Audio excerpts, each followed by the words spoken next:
Welcome back. In this video, we are going to know very basic things of Adobe Illustrator for first-time users.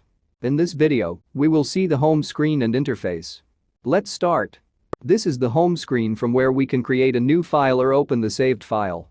This panel gives you few predefined formats, like A4 size for documents, brochures or any other printing purpose, postcard for greeting card design or any other artwork, and this for website, desktop or wallpapers.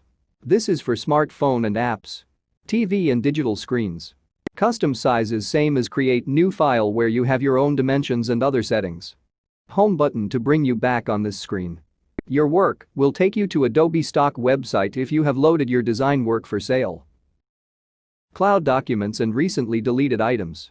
Create new page or open from your saved projects.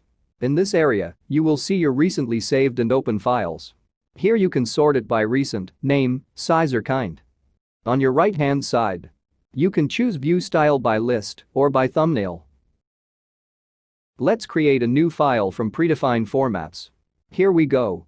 Now we will discuss about Adobe Illustrator interface.